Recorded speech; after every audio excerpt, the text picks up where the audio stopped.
All right, what's up, guys? My name is Nicolau, and today I have with me John Caprani. Hey, John, how are you doing, man? Hi, Fotis. Good to be here. Thank you.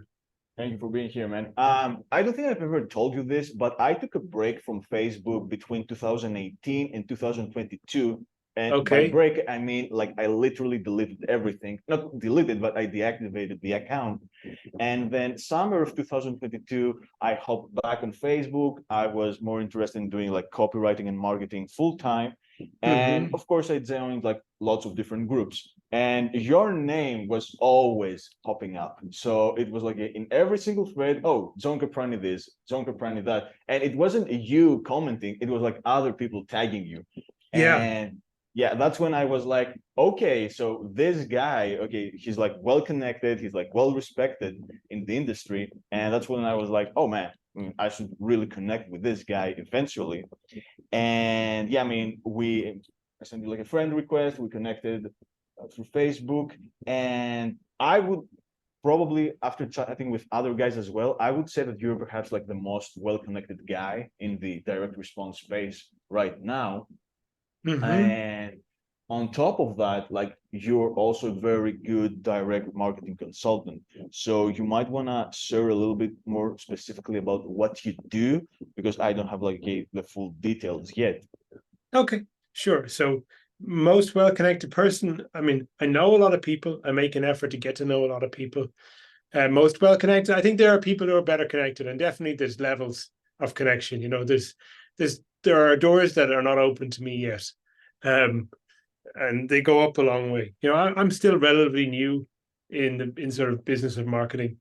It's like my fourth year, kind of. This year is my fourth year. Um, but yeah, I managed to get out of being like stuck, completely unknown, to becoming well known in a very short space of time. And I did that intentionally.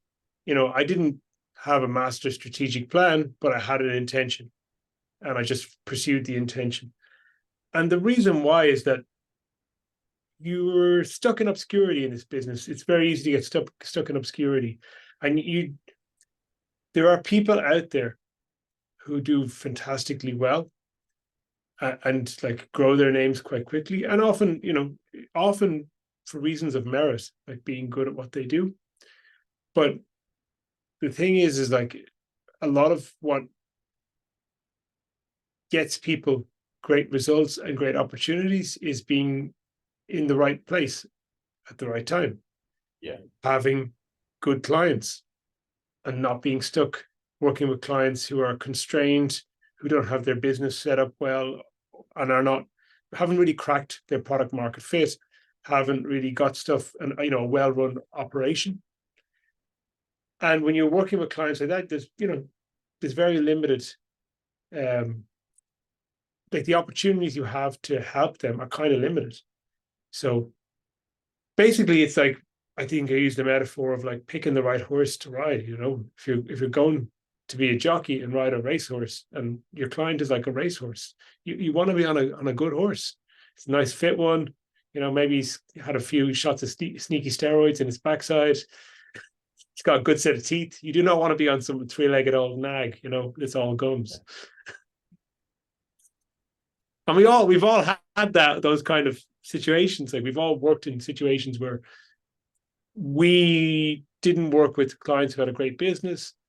And typically that happens due to your own inexperience. Like, the level of people you can get the opportunity to work with sort of lines up with your experience. And the less experienced you are, the less you're able to recognize good businesses, the less helpful you can also be to those businesses. So you work with people who are a kind of equivalent level or slightly below you level of development in what they're doing to what you're doing, until you realize, okay, you know what, I can't help this person because whatever, their finances are a mess, their fulfillment sucks, or they make unsustainable claims about the things their product can do.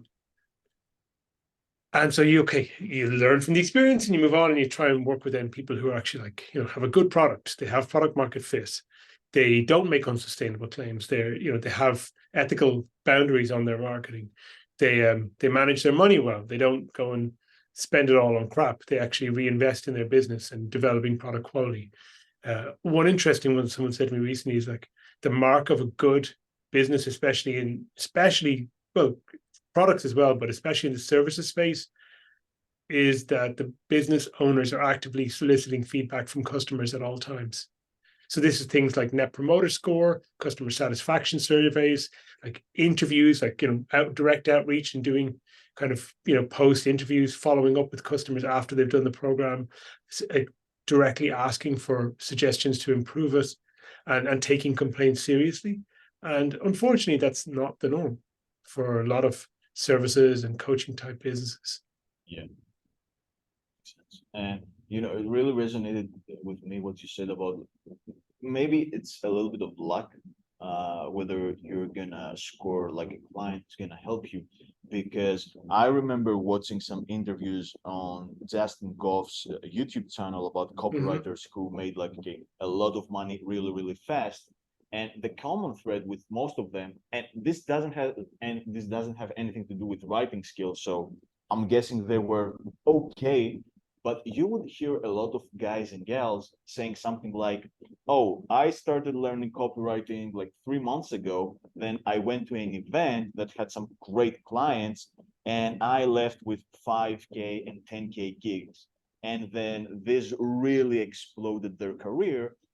Again, maybe they were very good, I don't know, but they were just in the right environment for them as a service provider to grow, because they hang out with multimillionaires, people who had their businesses set up correctly. And yeah, this helped them a lot. Sure. And I mean, look, Justin Goff, I remember all those interviews he did. Those interviews were with people who were members of the mastermind, which he was an owner of at the time, Copy Accelerator, which he's no longer affiliated with, but still exists. And those interviews were content marketing. They were content marketing for his product. Get the product, you can have these results. And a big part of the thing was to show that narrative of people who are relatively new to the business but move up fast. And those people got those opportunities because they were in the right place. They went to the event, they joined Justin's thing. Justin's got a great network. He leverages network on behalf of his students to help them get those early gigs. And once you get a few gigs and you're going, the survivorship bias, the ones who perform well and deliver some performance for the client start to build a reputation, get known, get referred to other people. The ones who don't perform well obviously disappear without a trace. So there's heavy survivorship bias in all of these things. But then, like, once you do those first few things and you get known a little bit, then you establish your reputation. And what people think about you almost matters more. Like, I know I've got friends who are much, much better than me, like better copywriters, smarter marketers, more experience, been in the game longer, but they just don't get that many opportunities because they have to directly outreach for them all, because they haven't built a reputation for anything and they're living in obscurity. And sometimes that can make people really like envious and jealous and kind of bitter.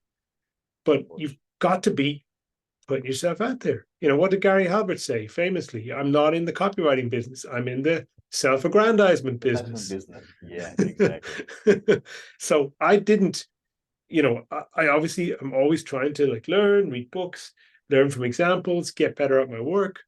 But I saw early on that wasn't going to be what would help me move forward and make enough money to live a good life and provide for my family. Like, I had to get seen, had to get known, had to build a reputation. And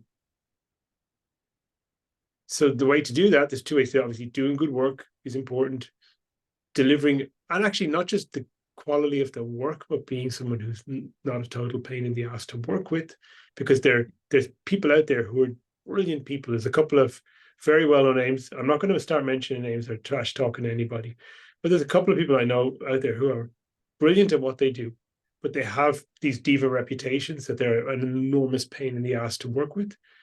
And that holds them back. They're already, they'll be successful despite that because they're super good at what they do, but it holds them back from probably being even more successful than they could be. I remember Paris Lambropoulos, who's like one of the A-list copywriters in the world right now. He Mm-hmm. said that, listen, I mean, good clients only want like three things from you. They want your copy to convert, to you being to able to deliver again on your deadlines, and then being a pleasure to work with. And he pointed out that, look, I mean, skill, although it's important, it's like, okay, the one third. Okay, are you like a pain in the ass and you miss deadlines? Yeah, I mean, all the skill in the world it's not gonna help you. But if you can just be like a good human being and respect that some people have deadlines and businesses rely on those deadlines, yeah, I mean, you can always get decent amounts of work. Yes, I have a client that I've worked with for quite a long time, and they've engaged an agency to do most of their marketing work at this point. I really get a few bits of work off this client every month, and I'm sometimes thinking like, how am I really adding value here? But the client still wants me involved. They want me to come on calls with their agency, and if there's things that need to be done that are outside the scope of what the agency can do, they'll give me that work.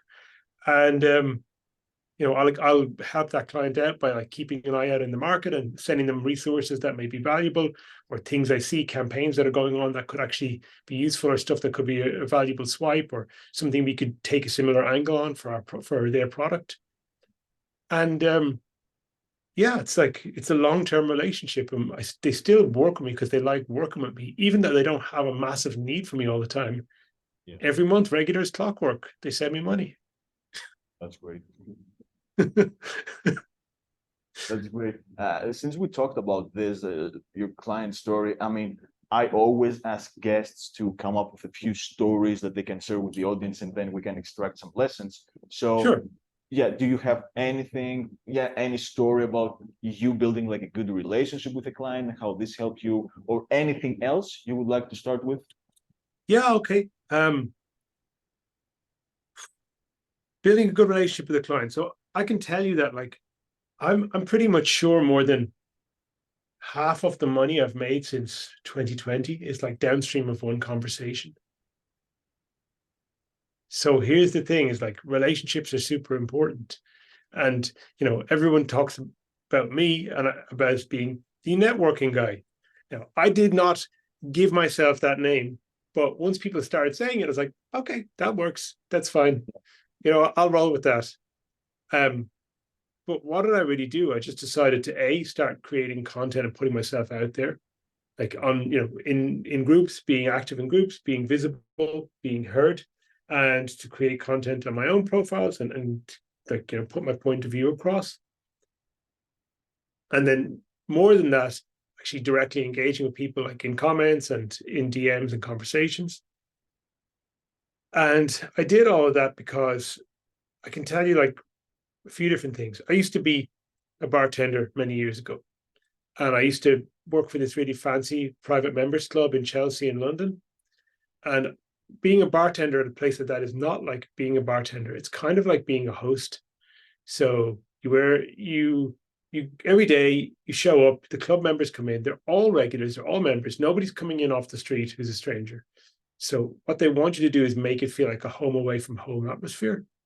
So when the regulars come in, because a lot of the members are older, people in their 60s, 70s, 80s, a couple might have been knocking on the door at 90, there was a real older crowd. So when they came in, they wanted to just feel like, hey, it's their place and they're chill. So they'd have a favorite sandwich, they'd have a favorite type of beer, or a favorite type of wine.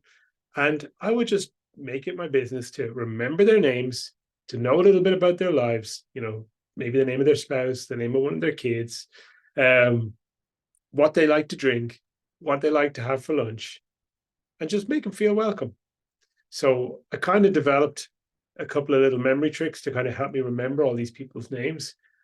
And I learned the lesson that just using people's names regularly is like a great way to start a relationship. And so I kind of had some networking principles without knowing those were networking principles. But when I got into direct marketing, I had some clients in my local market, which I decided this doesn't work for me. I don't want to work in my local market for a bunch of reasons we won't go into. And then I had some clients in the UK market who were quite good, but there was also, I thought, challenges to me working in that market. And I could see that the best opportunities were in the US market. That was apparent to me pretty quickly. Anyway, for one reason or another, I got on Stefan Georgi's email list and I bought one of his courses at the time. The one that was popular in 2020 was RMBC Method. And what I like, that course was a good course. I learned a lot from it. I still actually go back and look at some of the lessons from it every now and again. But what I really learned from that, which was way more valuable than the course content itself, was joining the seed group. Because when he launched it, I bought the product pretty much the first day he launched it. And he put everybody into a private Facebook group. And I watched him work, how he made the effort to engage all the people, build relationships with everyone, all the early buyers. He built relationships, asking them about the product, getting them to talk about the product, share their experiences, their thoughts, their feedback inside this private group. And he was so proactive about that, and then doing these additional calls, like to make the product stick, that people didn't just buy it and feel like, well, I spent $1,000 on this, what am I going to do with it? He proactively engaged everyone to make people feel like they're part of a community and to make them use the product. I was like, this is what it's about. It's about building all these relationships with people. That's like what he's doing. And he's doing it really good. And people love him for it. And if I'm going to actually be successful at this business, I've got to figure out my own way to do that. Come to the story of like a good relationship with a client. So there's somebody I got to know, and I'm not going to name a name again, somebody who's extremely successful in this direct marketing business, does supplements and some info products. And as last I've heard, their company is like, north of $50 million a year. I'm not in touch with them that often. We're in touch once or twice a year. They're a very busy person. But that person, I got connected with, can't even remember how they invited me on a telephone call, and I just chatted to them, and we were friendly, we got along. They gave me some work to do.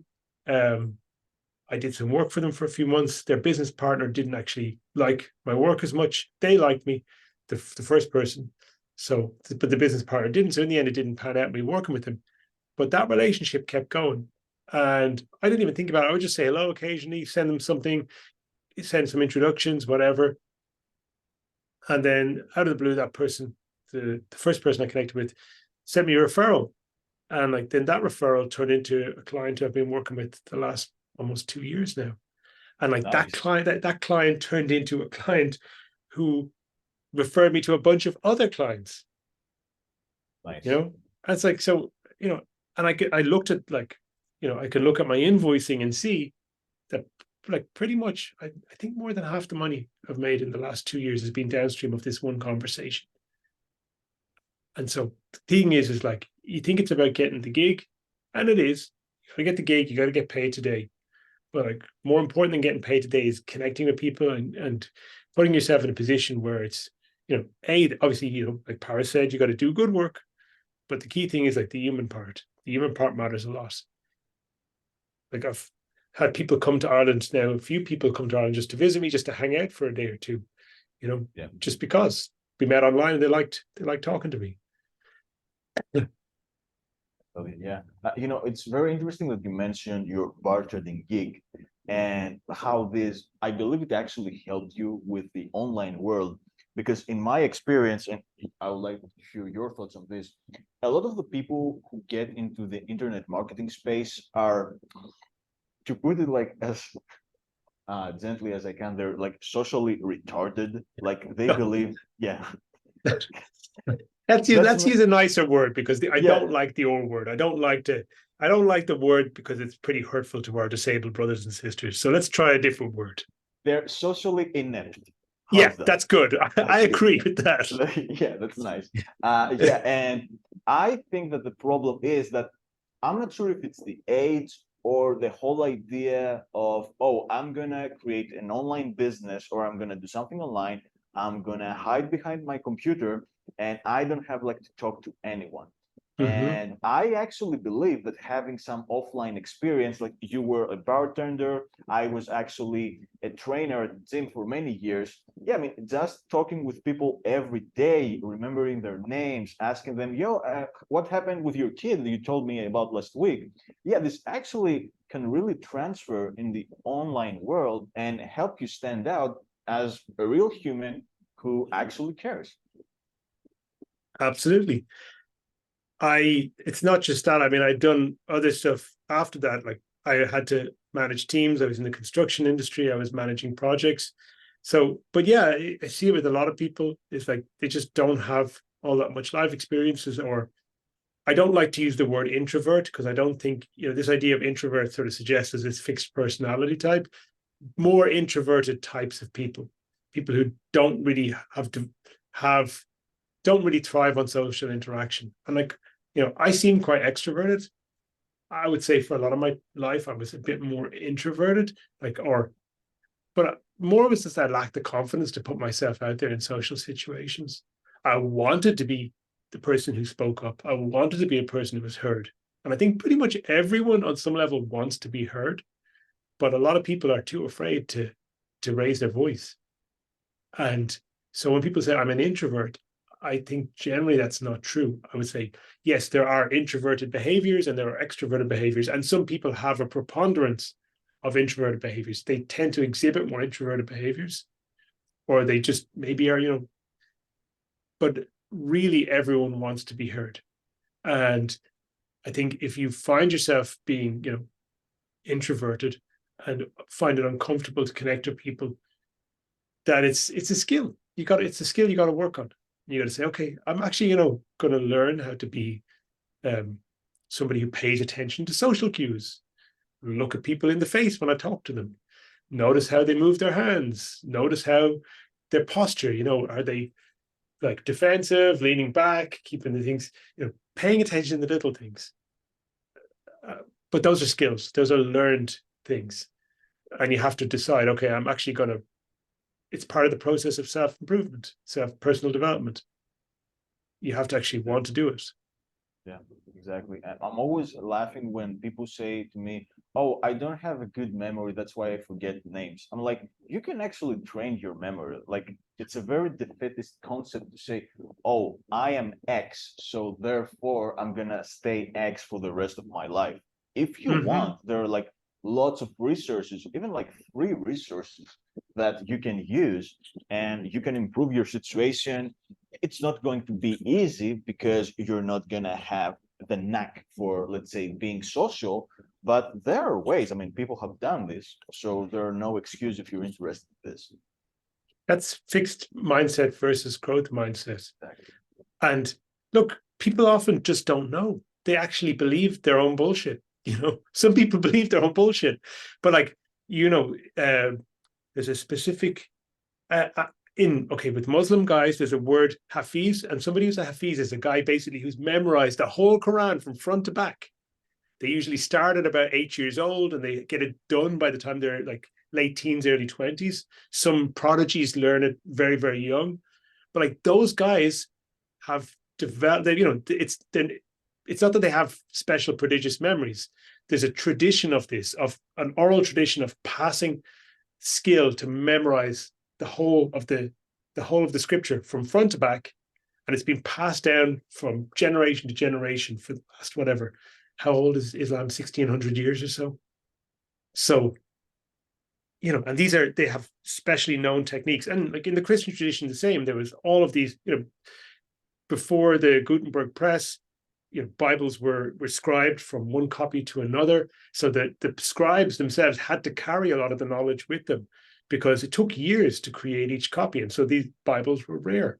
So there wasn't one for every single priest or brother or whatever, from different types of Christian sects. They might have one to go around for a lot of people, so they had to memorize this. And there's all these ancient techniques like memory palaces, which I only know the tiniest little bit of. I have a couple of memory techniques I use to remember things myself. And I would say I don't have such a great long-term memory. I've got a really good short-term memory, but long-term, people can talk to you about stuff that happened like 2 years ago. I'm like, did that happen? I don't even remember. Like my whole 20s, I don't basically remember anything of, but Oh, like for various reasons. But you can, yeah, you can. It's all self-improvement, fixed mindset versus growth mindset. If there's something about yourself that you don't like or that you realize is preventing you from getting what you want, then it's incumbent upon you to take some steps to fix it.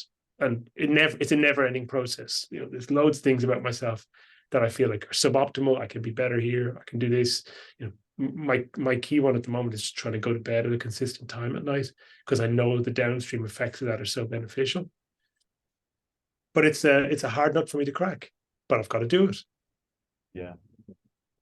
How come you started?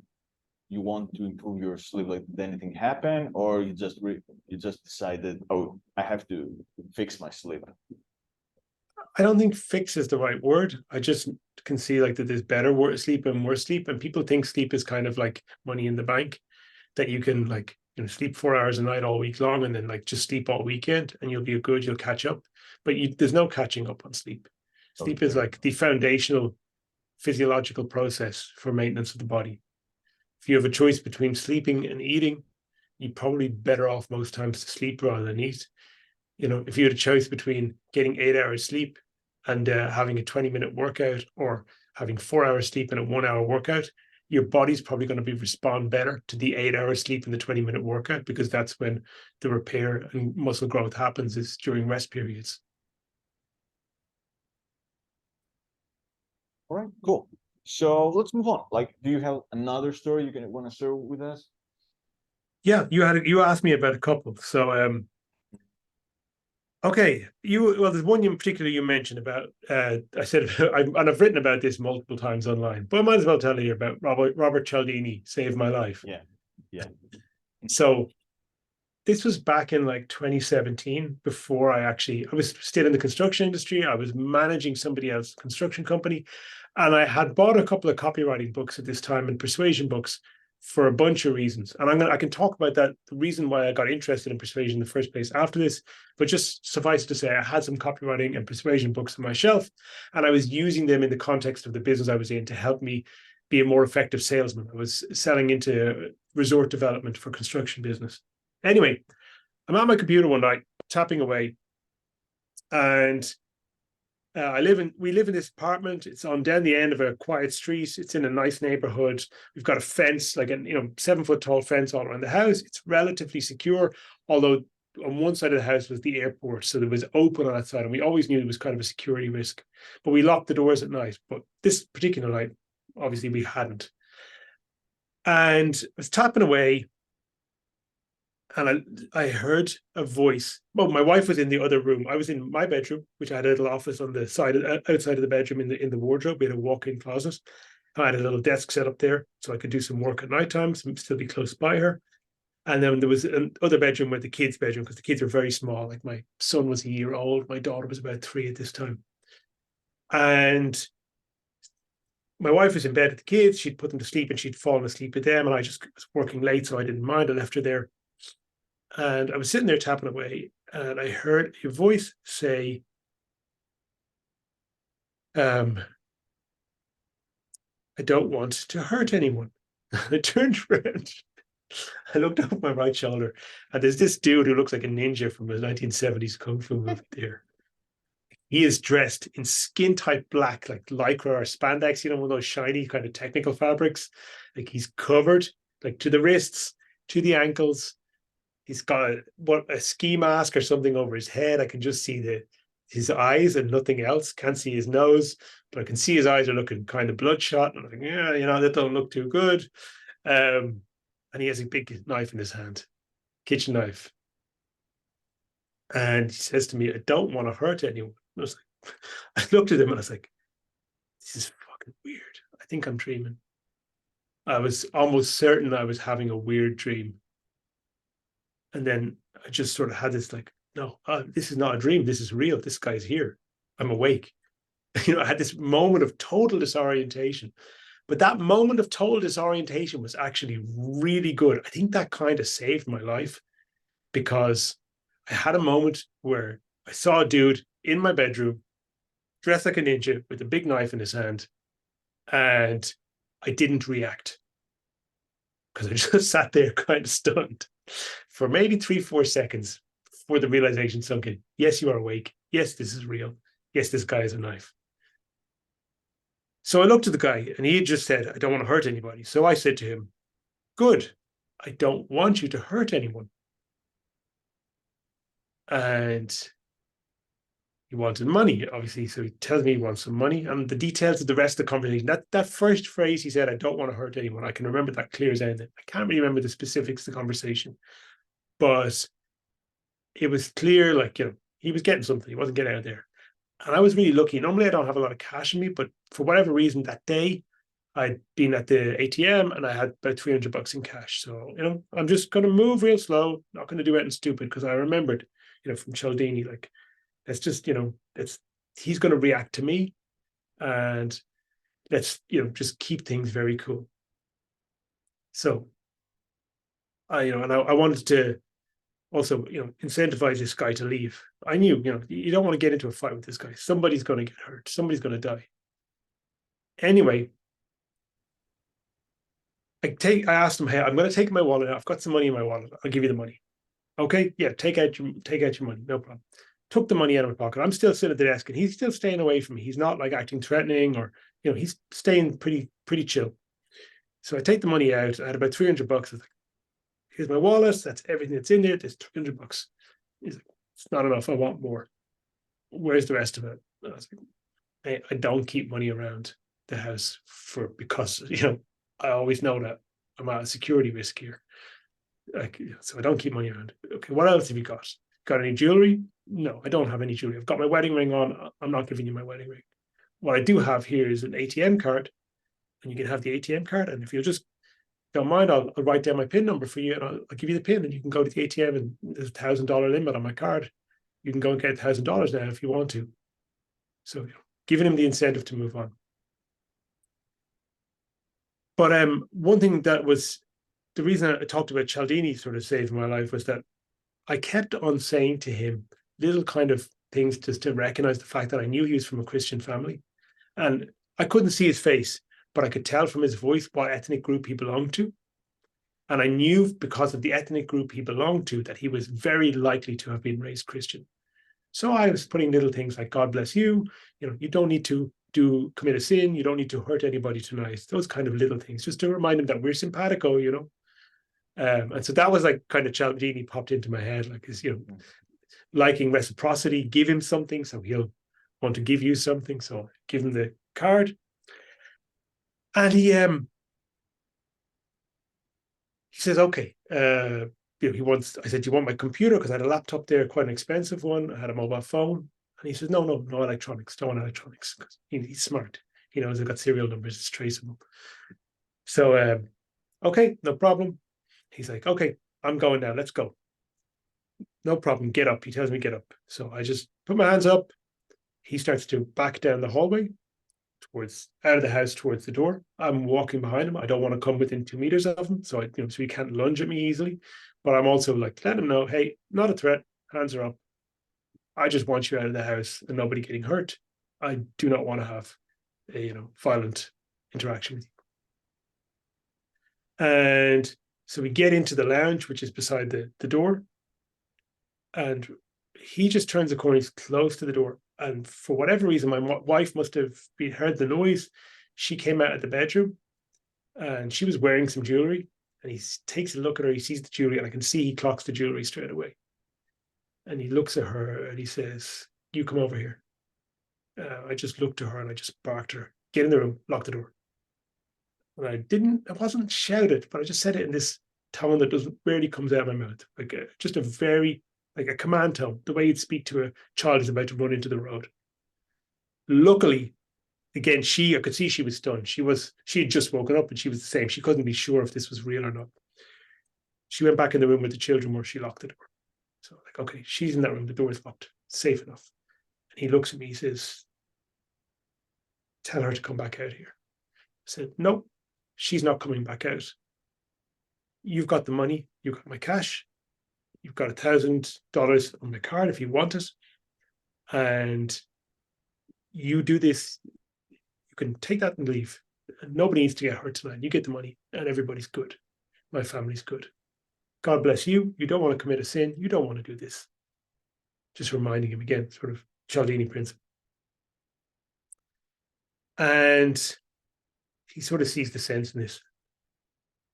And he's about to leave. But then he has this last, the funny part, it got funny at the end because he said to me, hey, you got any juice, bro? And juice is, we were in Fiji. Juice is like local patois. And what juice doesn't mean orange juice. Juice means Coca-Cola. I was like, yeah, bro, actually, I do have some juice. I got some Coca-Cola in the fridge. I opened the fridge. There's a 1 liter bottle of Pepsi. And I'm keeping I'm sort of backing to the fridge. I'm keeping my eye on him because I don't want him to go across the hallway to where my wife is. I get the Pepsi out of the fridge, give it to him. I was like, there you go. Giving you the Pepsi. I gave you the money, gave you the card. Now, why don't you take it all and leave and nobody has to get hurt? And finally he did. He went out the door and I just locked the door, called the police. And that was the end of it. But if I had not read Cialdini and just like the techniques he talked about for like getting people to comply with what you want in a non-threatening, like non-dominant way, I wouldn't have been able to negotiate that situation. Like having freshly read that book quite soon before that, like did save, saved me from a potentially violent incident, potentially saved a life that night. Because I think if I hadn't had that little bit of just training in persuasion, I would very likely have freaked out or tried to become dominant in the situation. But just having read that made me understand that he will mirror me. If he's cool and not freaking out, if I stay cool and not freak out, we don't escalate the situation and we can negotiate our way out of this situation without anybody getting hurt. And that's what happened. Great, man. I always like hearing this story, and I kind of laughed because when you said you tried to incentivize him to leave, I imagine you saying, "Yo, I have a 9-page free report for you if you want to leave." Oh man, that was good. I wasn't quite that developed as a marketer at that stage. Yeah, it's okay. It's okay. If you give me your email, I was still a noob. Send it to you. Give me your email address. Man, that's great. Like, okay, I have like a lot of questions for this, but yeah, I'll keep them short because I know you're busy. But I mean, my biggest question is, if you hadn't read like Cialdini's book, like, do you think that your previous life experiences would have forced you to act like otherwise? Like, how do you think you would have acted if you hadn't read it? I think I would have not been able to keep my head cool and act rationally. I would have probably gone into some kind of fight or flight panic state. And emotions are contagious. And in a situation like that, it's very high tension. Like I'd never had an experience like that before. Thankfully, I've not had an experience like that since. It was, yeah, I think I would have probably gone into some kind of fight or flight state where I tried to either A, get away from him, or B, try to attack him. And both of those situations, we were in very tight, close quarters. It was like, small, like walk-in closet off the side of the bedroom. There wasn't much space to maneuver. And then we walked down a hallway that was maybe 1.5 meters wide. So if something had happened, that there would have been some kind of physical altercation between us, I would have come off the worst of it, most likely because he did have a big fucking kitchen knife in his hand. My kitchen knife, by the way. He stole that too, the bastard. The bastard. It was a bad experience at the time. It took a while before we got a good night's sleep after that. Retrospectively, with the distance of time, it was a brilliant experience, and I'm extremely happy it happened. Not happy. But not happy is the wrong word. I'm glad it happened. Grateful, yeah. I'm grateful it happened. My kids were young.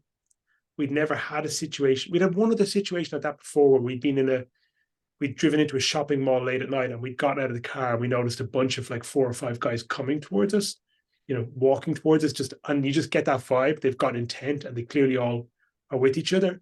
And I was luckily just got everyone back in the car and we just got the hell out of there quick. So like that was a threatening experience. But this is the first time where there was real physical imminent danger had ever happened. And I would always worry about that because I don't have martial arts training. I'm not a tough guy. I'd never really been involved in much physical mix-ups with people growing up. Some stupid schoolyard bullshit, but nothing much beyond that. I was never like a boxing guy or martial arts guy. So I always thought if I get in a situation like that, it was kind of a fear that I won't be able to handle myself. But what I realized in that situation, I was like, okay, I didn't have those tools of, being physically competent with violence, but I did have this, and I was able to negotiate a peaceful resolution to an extremely dangerous situation. Yeah, it's great, man. Like, yeah, it's always like amazing to me how you can use like persuasion skills to try and navigate life. Like, there's like, I remember like a lot of stories, but I remember reading one in one of Trump's books about the guy who was like very short. He was working for Trump, I think it's some like real estate project, and then a big burly guy came into the office or the house that they were inspecting, and he started shouting at the guy. And turns out he had done something to the big guy's wife, and the short guy, okay, he didn't even blink, and he actually got like very aggressive towards the big guy, saying, "What, you want to go? You want to go? Like like I was just out of jail, like I was just in jail, something like that." And the guy actually used intimidation to intimidate like the big guy. And according to Trump, yeah, I mean, the big guy was like, "Wait, what the hell is going on here? Like, why is this like short guy who, yeah, I mean, I could just like punch him and he's gonna like go, I don't know, underneath the ground. Like, why is he like so confident?" And just through sheer confidence, yeah, I mean, the short guy actually made the bigger, much more meaner guy leave. And that was like a very impressive story to me as well. Yeah. Yeah, because it's like it's the wild man thing. Yeah. The big guy comes in thinking this little guy should be intimidated by me, but he's not intimidated. Yeah. So what does that mean? More? It means he's a crazy motherfucker. And nobody wants to go against a crazy motherfucker. Doesn't matter if they're big or small. Exactly. People fear the crazy guy much more than the big guy. Exactly. Exactly. You also mentioned while you were sharing this story that it would be cool to let us know how you actually got interested in marketing and copywriting in the first place. So do you want to talk about this as well? Yeah, okay, it's an interesting story. So when I was about 27, I was living in London. I was living with a bunch of friends in a house share situation, and there was one of the guys that was living in the house, all young guys, who was a little bit older than the rest of us. And he very superficially charming. I didn't really understand. I was kind of naive at the time. I don't know if you've ever read Othello by Shakespeare. He was kind of like Iago. He's kind of that guy who's like everybody's friend in a group scenario. But once he has people individually one by one, he would always be putting everybody against each other. So he would always be putting you against the other people. And then what I didn't realize, I didn't see the dynamic for a while. It took me a while to what he was doing individually with each person was pitting everybody else against everybody else, like, getting each other to think bad things about one another, but only good things about him. So he was in the position of kind of making everybody dance. And it fucked my head up. Like, I didn't realize how we were all being manipulated until things came to a head, and it just became a really untenable living situation. I was like, okay, I'm getting out of here. And I moved out of that place. And when I moved out of that place, after a few days, I was like, whoa, like, a lot of the things he said that I believed were real and that seemed real when I was living there are not real. This guy was like distorting reality. And then I encountered some of the other people who were living in the house later, and some of them had disconnected and had the same experience as me and moved away, and they realized that things are not real. Then I met a couple of people who were still living there, and the people who were still living there were still under his influence and believing that the way what he was saying was real and that he was honest and was a genuine friend. So it got me really curious, because like, how did this guy, how was he so effective at manipulating us all to think things that weren't true and to believe what he said over what he what we all said to each other, and just basically play us all. And so that got me interested in, like, what's the nature of manipulation? How does it work? And so I got into reading stuff, like some books about NLP, which was, interesting, like learning about Richard Bandler, the founder of NLP, who was essentially NLP. What it was, it's semi-discredited now, but what it was a simplification of the hypnotherapy, hypnosis and hypnotherapy teachings of a guy named Milton H. Erickson, who's a famous hypnotherapist in the US. It was the distillate. He was a very esoteric guy, like a kind of, many volumes, deep, heavy academic volumes of work. It was the distillation of his stuff into a simplified form that could be sold as corporate training. And that's what neuro-linguistic programming is. Some people say it's discredited, some people still say it's effective. But what it was complex academic theory stuff simplified for a corporate training market. And it was very hot in the 80s and 90s. I think it's less popular nowadays. It's seen as dated. But I got interested in some of that stuff. And then I got interested in propaganda. And I watched a bunch of movies, documentaries by a British documentary maker, a guy named Adam Curtis, really good filmmaker. He's made a lot of them over the years, but his most influential one for me was one called Century of the Self. And Century of the Self is a 4-part documentary series about a man named Edward Bernays, who is a nephew of Sigmund Freud and is widely credited as the father of modern public relations in America. And this was about the nature of, like, a government propaganda, marketing spin, mass communications, and super interesting. I was like, this is really, really fascinating stuff. And I was also, like, kind of started to get interested in personal development. There was a British guy named Paul McKenna, who's a hypnosis guy, and he had a lot of audio hypnosis products out at the time. And I found them really beneficial, like helping me to kind of let go of some unhelpful mindsets, change my way of thinking, become more oriented towards success and develop myself into a more rounded person. And I got into his stuff too. So all this stuff was, like, interesting from a personal development perspective. I actually didn't really know that copywriting kind of existed still. Yeah. And then this was maybe 2008, 2009. So this was kind of my way, like this sort of culty experience was my way into interest in persuasion. I didn't actually figure out what copywriting was till about 2013, 2014. I was listening to a podcast, James Altucher, who's kind of well known as a marketer, copywriter, entrepreneur, startup founder, and even VC. And he used to have a really interesting podcast in 2013, 2014. And he was talking with some of the guys from Stansberry Research, who are a very well-known financial publishing copywriting house, about copywriting and what it was. I was like, damn, this sounds really interesting. And I was like, didn't really ever realize, it was so naive, because I think people outside the US are maybe not so exposed to this stuff. But then I was like reading, like looking at a cereal packet, and I was like, damn, somebody put this here.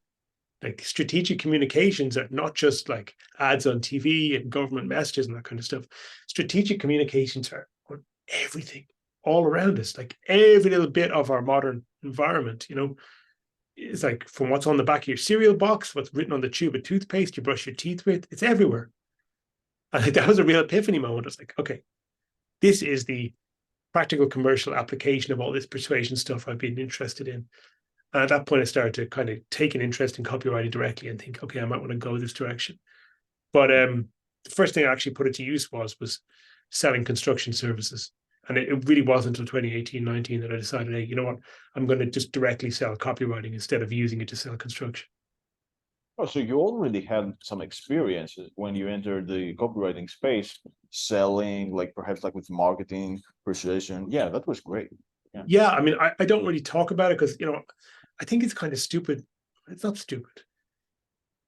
The whole, like, 3 million sold or 27 million generated, blah, blah, blah. Like, and then you get into the realms of, like, I'm the $1 billion copywriter. Well, it's like, yes, you are. I don't want to denigrate people's achievements. There are people out there who have been phenomenally successful in helping their clients grow businesses.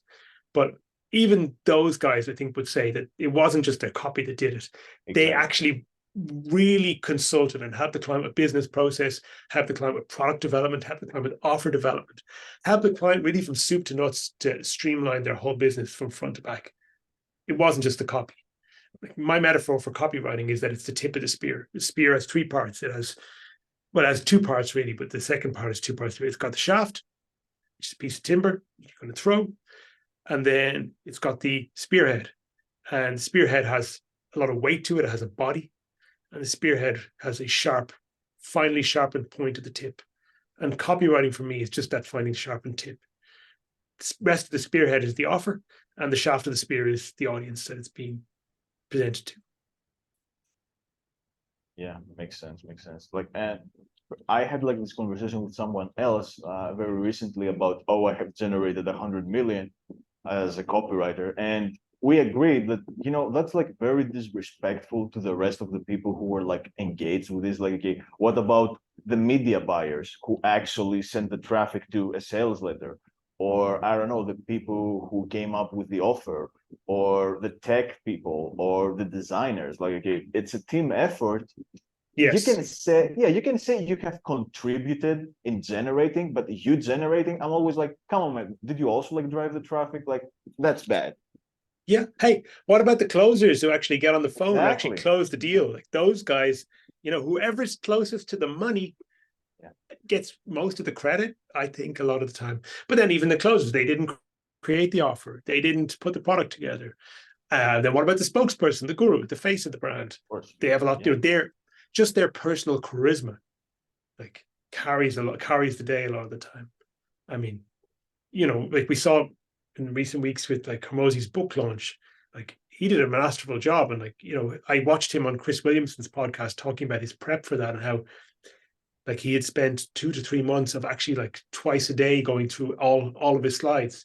And like, so he said, I knew on the day that even if all the tech collapsed around me, I could still give that presentation because I'd done it hundreds of times. And I'd done it, I'd recorded it, and I'd recited it. I knew it from front to back. Didn't even have to think. But like, it's okay. So like massive amount of professionalism on his part. But like, what carries the day? Like if he was some boring kind of like, you know, dweeby, uninteresting, uncharismatic person who spoke in a flat monotone voice, people wouldn't give a shit. But he's this big, larger than life character, big beard, big muscles, big booming masculine voice, very expressive dude. I mean, his personal charisma carries a lot of the sale. So like there's so many elements. The copywriter to say that their copy, and he wrote his own copy in fairness, but like, you know, maybe other examples, something like, yeah, well, we can go in a million different directions, but yeah. So it's not that it's completely untrue, but it's a kind of distortion of the truth to say that the copywriter did all this. Now, some of the guys who've done bigger amounts, and you know, somebody like, for example, maybe like someone like Stefan Georgi, I think has a better claim than most, because he's not, you know, he will talk to himself as a copywriter. And the reason he talks about himself as a copywriter is because a big part of his business is actually training and educating other copywriters. So he still uses the label of copywriter because that attracts people to him that are going to come into his education programs. But really, what is he? What is he to his clients? He's a consultant. He's really a full soup to nuts consultant that is advising his clients on the whole business process from beginning to end. And copy is just one part of that. Yeah, exactly. Very good point. And since you mentioned like a copywriting and consultant, like, do you want to like segue and talk a little bit about what you do nowadays and how you help clients? So, because I know you have to go, but let's do this. And yeah. Okay. So yeah, I came to a realization. I didn't, you know, like many people, I got sold into copywriting as a biz up. Yeah. I.e., like I, you know, saw some ads, clicked the ads, got on a mailing list and bought some courses, which is great. Yeah. But like I used it, I bought into it because of prior interest. Like I told you how I kind of got into the space, my prior interest in persuasion. But like for me at the time when I decided I'm going to do this, it was like, I want to get rid of my 9-to-5 job, and I don't want to go into another 9-to-5 job. I don't want to just jump out of construction and get into accountancy. I want to do something that supports a lifestyle of freedom and mobility. And I'd love to have my home office and work from home and, enjoy my days in silence, just me and the dog. And that's what I have now. But you come into copywriting with this. If you buy a biz op or you buy a course that tells you copywriting is this solution to your problems, you're buying in on this magic words theory. This idea that if you just get the magic spell in the right order on the page, that fucking money's going to fall from the sky. And of course, as we just said, there's a whole lot of other shit that has to happen before the money falls from the sky. It's got to be fulfillment. There's got to be customer service. There's got to be a great person on camera. There's got to be good video editors. There's got to be great media buyers. There's got to be a whole heap of stuff. Yeah. So you get in and you do this and stuff doesn't work as well as you thought it did, or you write some copy for a client and they don't have any clue how to get the traffic to it, and you realize that shit, there's more to this than meets the eye. And at that point, you start to realize, okay, being a copywriter isn't really enough. You have to understand marketing and be a marketer too. And at a certain point, anyway, you start to get into the classics like Dan Kennedy or whatever. And I was watching some Dan Kennedy stuff, and he was giving a seminar to a bunch of copywriters, and he said, you copywriters shouldn't stop calling yourself copywriters, because as long as you call yourself copywriters, you're just the person who writes some stuff for your client. But you do a lot more than that. There's a lot more you can offer, a lot more value you can bring. You should really stop calling yourselves copywriters and start calling yourselves consultants. You'll still be writing the copy, but you'll get more respect and you'll get paid more money and you'll have more varied work. So hey, that sounds pretty good. I'm going to call myself a consultant now. So, it's so funny. Matthew Volkwin, who runs Email Dojo, me and him have this running joke. Such a great guy, but he reached out to me last year. He's like, John, how did you become a consultant? And I told him, well, actually, I just changed my email signature, and voila, a couple of months later, I was getting consulting gigs. It's as simple as that. It's you just start saying shit.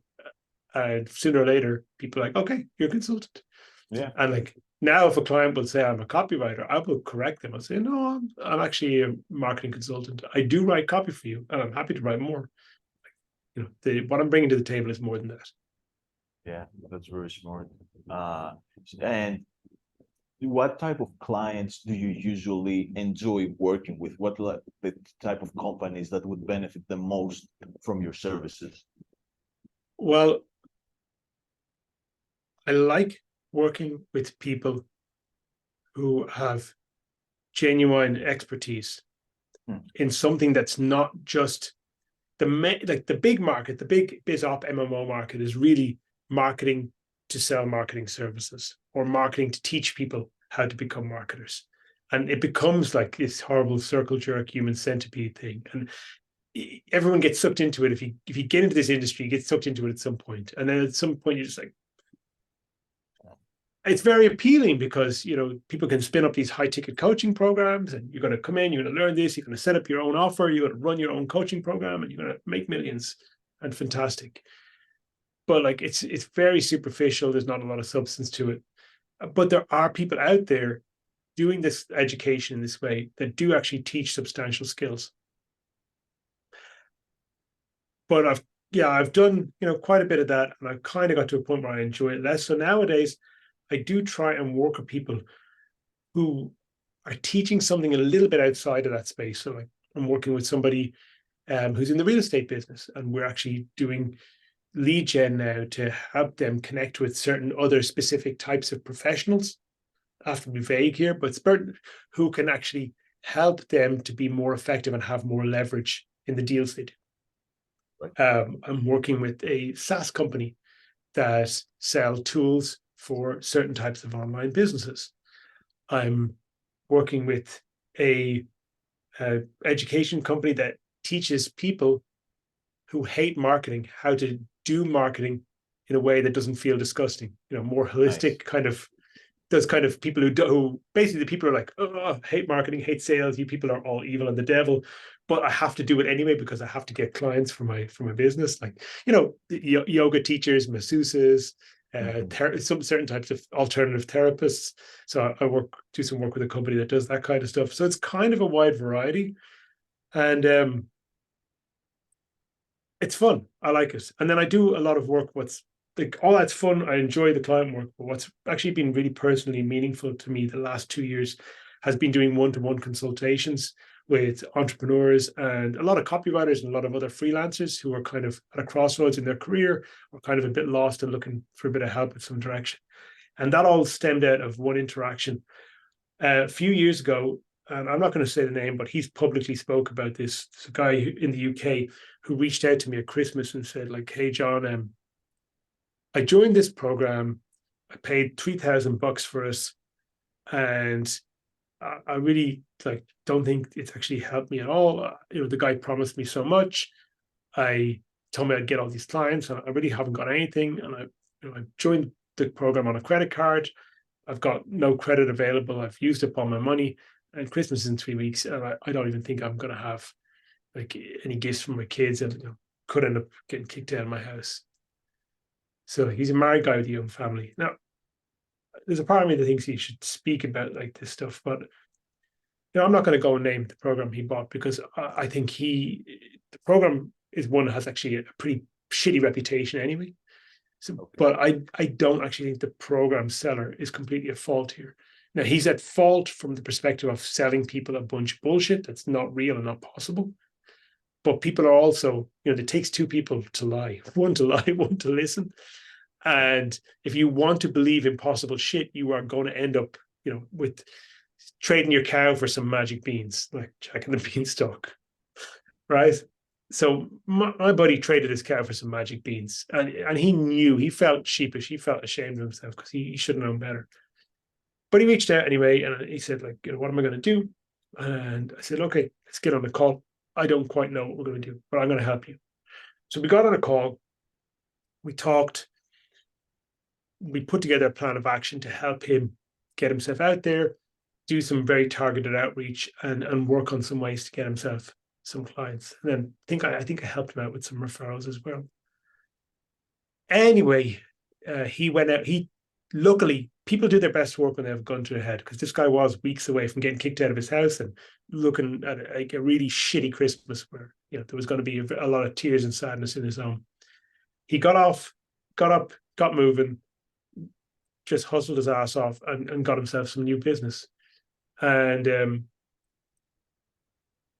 he turned his whole life around. And actually, like a few months later, he got a job with a really great company. He's since moved on from that company and is doing a lot of different like consulting and like freelancing projects. And he's doing very, very well financially now. And his whole life is transformed. His wife and his kids are super proud of him. He's become a great provider for his family. So it's like a really great story. But he was just very grateful, and he's like, you've transformed my whole life. Now, I didn't. He transformed his own life, but I was a catalyst for him to make an important change at a time where things could have really gone the other way, where he was like at breaking point. I was like, okay, you know what? I can help some people, and I am pissed off with all the bullshit that like oversold courses and coaching programs that are promising more than could realistically be delivered, and that are making false promises to people. So I just put it out there, early 21, I will help you. I think I started like charging $150, but like these days I charge. Well, I don't want to actually say the amount, because I charge more for consultation with clients, and I have a special discounted rate just for freelancers because it's personally meaningful to me. But I was getting up to the point where I'm charging like north of $300 an hour for consulting with people, helping them out. And I've done about 70 of those consultations over the last 2 years, help people to leave jobs they were very unhappy with, help them to let go of toxic relationships with clients who were kind of mistreating them and psychologically abusing and manipulating them. And then just help people also just to actually say, okay, it's time to, maybe move on from freelancing. There's been a couple of people who've come to me and we've had a talk, and I'm like, do you actually really want to do this? Because a couple of people I thought and it's not like you're not cut out for freelancing. Anyone can. but like, you're not happy with this. You don't like it. You know, you don't, what they had told me was they didn't like working alone at home by themselves. And they wanted to be back in an office and work with a group of people. So a couple of people, I pushed in the other direction, stop freelancing and go get a job. You'll be happier. And they did, and they were. And yeah, that work just feels really good. Just to be able to kind of be a listening ear for people, and also just to be somebody who is outside of their personal life. So I'm not emotionally involved with them at a level where, you know, there can be conflicts of interest there. And I can just tell them some straight truths, like, you know, this ain't working for you. You need to stop this shit and do something else. And here's what I suggest you do. Sometimes people are just in a bad place emotionally where they are not feeling up to actually making the decisions for themselves. And sometimes they just want to be told what to do. And I'm not in the business of being anybody's guru or, you know, making people dependent on me, which is why I don't run a coaching program. I just say, okay, you can hire me for a couple of consulting sessions and then you're on your own, because I'm not going to be your guru. But so I would just, you know, clearly tell them, hey, you need to do this, this, and this. Get off your ass, do this shit now, get moving. You'll see a change. And once you see the first change and you get some positive results, then you've got momentum. And after that, you're on your own. Basically, like, you know, giving the kid a push on the bicycle so they get rolling, they stop wobbling. And then once they pedal a few times, they're fine. They don't need it anymore. They're good. Yeah, that's great. That's great. Yeah. Really love what you said about consulting, because I've also like consulted some people, and it's very like fulfilling, provided you actually help action takers. Because if you just waste your time on people who do nothing with everything you share with them, yeah, it just makes you, I don't know about you, but I just feel bad. It feels like I wasted my time, and yeah, I could have done something else with the hour I invested with the person. Yeah, I don't feel like I wasted my time. I feel like I've given my best. But I have had that experience too, where people have come in, so they really want to change, they want to do something different, being very open, taking notes, worked with me, we've created a plan of action together, and then they've taken zero action. And they've actively hidden from me and ignored me when I tried to follow up, because they feel, and I know, because they feel ashamed that they haven't done what they said they wanted to do. And I've been that person. I've done that myself. So I'm not judging them. And I reach out to tell them, hey, look, you know, I want you to prosper. I have no intentions of judging you. I just want you to take action on the thing you said you're going to do, not for my benefit, but for yours. And most people do, but there are some people who are just really, really trapped inside their head and they're not ready to make the change they need to make yet. But the clock's ticking for all of us. The sand is running down in the hourglass. So, you know, I think it's Steve Jobs. I mean, it's not an original thought, but it's something I know he's attributed to saying, is like, if you wake up enough mornings and you look in the mirror and you don't really want to do what you're going to do today, you better bloody change your life, because you're going to be the walking dead pretty soon if you don't. Yeah. And you know, I've had a couple of periods in my life where I've certainly let myself sort of slide into a situation where I was unhappy, unfulfilled, doing stuff, just waking up and going through the motions every day, just because I didn't, you know, the pain of change was going to be great, and I wasn't ready to tolerate it.